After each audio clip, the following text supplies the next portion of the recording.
Игра по вашим правилам. Что вы можете сделать, если на вас нападают во сне? Есть 4 варианта внутреннего намерения: убежать, сражаться, проснуться или осознать. Сопротивление нападению или отступление во сне – это примитивная реакция внутреннего намерения. Если на вас напали, и вы отбиваетесь, сопротивляетесь, тогда все будет происходить примерно так же, как в реальности, то есть по привычной модели. В вашем сознании сидит сценарий, как должна происходить борьба. Например, если вы привыкли проигрывать, вы проиграете.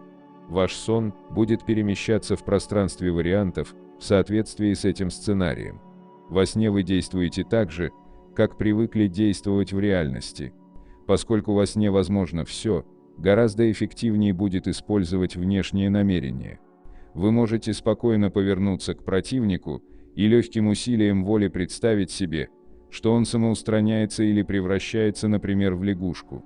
В данном случае вы не стремитесь именно превратить его в лягушку. Стремление воздействовать на внешний мир – это работа внутреннего намерения. Вы представляете, что он превращается, другими словами, допускаете такой вариант. Внутреннее намерение направлено только на то, чтобы представить себе это, допустить такой сценарий. Если разум полностью допускает такой вариант развития событий, душа тоже не будет возражать. Единство души и разума порождает внешнее намерение, и оно реализует выбранный сценарий. Как видите, внешнее намерение возникает не в результате волевого усилия, а как следствие единства души и разума. Внутреннее намерение, воля, должно быть направлено только на достижение этого единства. В этом смысле внешнее намерение не порождается волей и действует как бы независимо от воли. Но для того, чтобы оно появилось, необходимо осознать, что сценарий можно контролировать. Осознанность является необходимым условием для возможности заставить внешнее намерение работать на себя. Пока сновидение неосознанно, оно не контролируется, а случается. И во сне, и во время бодрствования большинство поступков человека относительно бессознательны. Неосознанное отношение к происходящему заключается в переживании ситуации как определяемой и обусловленной внешними факторами, существенно влиять на которые у вас обычно нет сил или возможностей. Если вы придерживаетесь такого взгляда, на вашу жизнь обычно воздействуют другие люди или превратности судьбы. Реальность в этом смысле тоже случается. Правила игры устанавливаются не вами, а внешним миром. Чтобы обрести контроль как над сновидением, так и над реальной жизнью, необходимо переключиться с роли участника на роль наблюдателя. При этом не переставайте участвовать в ролевой игре и по-прежнему исполняйте свою роль. Но у вас постоянно работает внутренний смотритель. Вы как бы сдаете себя в аренду в качестве актера и в то же время наблюдаете за своей и чужой игрой отстраненно из зрительного зала. Смотритель постоянно включен в фоновом режиме. Он не вмешивается, но следит за происходящим и отдает трезвый отчет. В пассивном сне наблюдатель выключен, есть только актер. Вы всецело поглощены ролью и не видите ситуацию со стороны. Чтобы не залезать с головой в роль, необходимо поддерживать внутреннюю и внешнюю важность на минимальном уровне и постоянно держать смотрителя наготове. Даже без учета внешнего намерения способность контролировать ситуацию прямо пропорциональна вашей осознанности. Во сне степень вашей осознанности мала, поэтому сон с вами случается.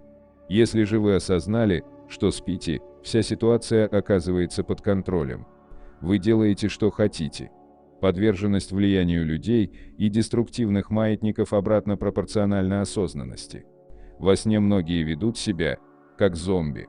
Если преследует кошмар, вы убегаете и ничего не можете с этим поделать. Сценарий ваш, но вы отдали его для постановки чужому режиссеру. Вы в плену своих привычных представлений о вариантах развития событий. Это ваши представления, но они диктуют свою волю, а поэтому вы всего лишь актер, то есть жертва. Вспомните, как это происходит, когда вы погружаетесь в какую-нибудь проблему. Например, к вам подходит сослуживец и сообщает, что нужно сделать такую-то работу. Если это в какой-то степени для вас проблема, первая реакция – это озабоченность, если не угнетенность. Вы мгновенно прокручиваете в уме несколько сценариев развития событий. Работа сложная, как ее выполнить? Ой, как не хочется. Какая у меня беспокойная и трудная жизнь. Если работу не сделать, будет, ну и так далее. Все, в этот момент вы включились в игру, подверглись влиянию или, другими словами, заснули. Вас можно спокойно брать за ручку и вести, как послушного ребенка в комнату, где уже ждет трудная и обременительная работа. Вы оказались на линии жизни, где это действительно так. А случилось так потому, что вы позволили маятнику себя загипнотизировать и навязать свою игру в проблему. Прокрутив в сознании проблемный сценарий, вы получили согласованность души и разума в озабоченности, и внешнее намерение сразу же переместило вас на проблемную линию жизни.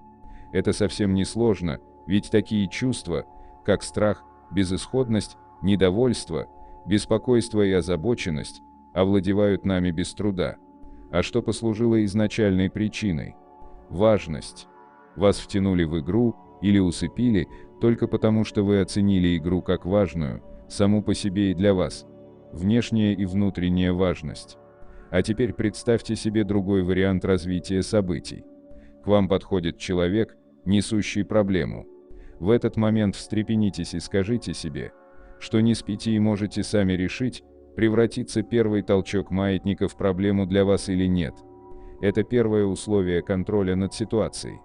Осталось выполнить второе условие – вознамерьтесь провалить этот маятник. Даже не зная, что вас ждет, заранее настройтесь увидеть в этом сущий пустяк. Главное, не давайте взять себя за ручку.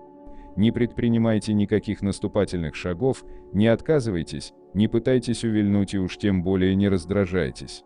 Просто спокойно выслушайте, что от вас хотят. Внешне желательно кивать головой и поддакивать, но внутренне необходимо быть сторонним наблюдателем, а не участником. Это роль играющего зрителя, подобно играющему тренеру. Быть отстраненным в данном случае вовсе не означает быть рассеянным. Наоборот, контроль над ситуацией подразумевает внимание и полную ясность мыслей. Стоять в стороне значит отдавать себе отчет в том, что сами задаете правила игры, и это вам решать, превратится игра в трагедию или в легкий водевиль. Ну а что вы сами хотите? Наверное, чтобы все разрешилось легко и просто. Если вы считаете, что всегда найдется сложная проблема, с которой придется повозиться, можете не беспокоиться. Любая сложная проблема имеет простое решение. Это решение лежит на водевильной линии жизни. Для перехода на эту линию требуется всего лишь намерение представить себе, что будет именно так. Применив эту технику, вы будете приятно удивлены. Исходы могут быть самые невероятные. По меньшей мере, проблема будет действительно решена очень легко. А может, она просто отпадет или ее решение будет поручено другому. Ведь на водевильной линии жизни просто нет сложных проблем. Вы не имеете власти над внешним намерением, но делаете так, что, во-первых, оно не действует против вас, а во-вторых, сами получаете шанс заставить его работать в ваших интересах. Обстоятельства могут сложиться по-разному, в том числе не в вашу пользу. Однако такая позиция резко увеличивает шансы на выигрыш. Не забывайте при этом доверяться течению вариантов. Если степень единства души и разума в водевильном настрое на проблему достаточно высока, вы получите ошеломляющие результаты, о которых раньше не могли и мечтать. Вы больше не марионетка. Я должен только предостеречь вас от искушения возомнить себя кукловодом. Сами понимаете, это нарушение равновесия, и вы непременно получите щелчок по носу при первых признаках зазнайства, чувства собственного превосходства, пренебрежения или, не дай бог, презрения к людям. Абсолютно полный контроль над всем происходящим вы никогда не получите, даже во сне. Помните, вы имеете право только выбирать, а не изменять. Будьте как дома, но не забывайте, что в гостях. Следует также помнить, сдавая себя в аренду, необходимо действовать безупречно. Водевильный настрой на проблему – это не расхлябанность и беспечность, а трезвая оценка важности. Ошибкой было бы интерпретировать осознанность как стремление установить контроль над окружающим миром. Разум привык настаивать на своем, пытаться изменить ход событий, другими словами бороться с течением. Если вы спустились в зрительный зал, возникает искушение изменить сценарий силовым методом, навязать актерам свою волю.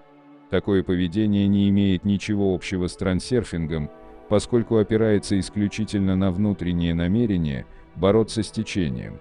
Еще и еще раз напоминайте себе о том, что надо двигаться по течению вариантов.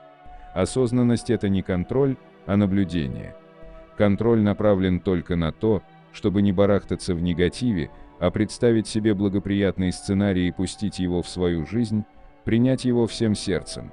Не навязывать миру свой сценарий, а допустить его возможность, позволить варианту реализоваться, а себе позволить его иметь. Вы перестанете бороться с миром и сможете позволить себе выбирать только в том случае, если душа и разум придут к единству. Давайте вспомним о домашнем задании, которое было дано в прошлой главе. Роли просителя, обиженного и воителя нам не подходят. Какую же роль отводит трансерфинг, хозяину своей судьбы в игре под названием «Жизнь»? Теперь вам должно быть понятно, что это роль смотрителя. Насколько высока степень вашей осознанности наяву, настолько эффективно вы способны распоряжаться своей судьбой. Роль смотрителя к тому же гораздо увлекательней, чем роль исполнителя.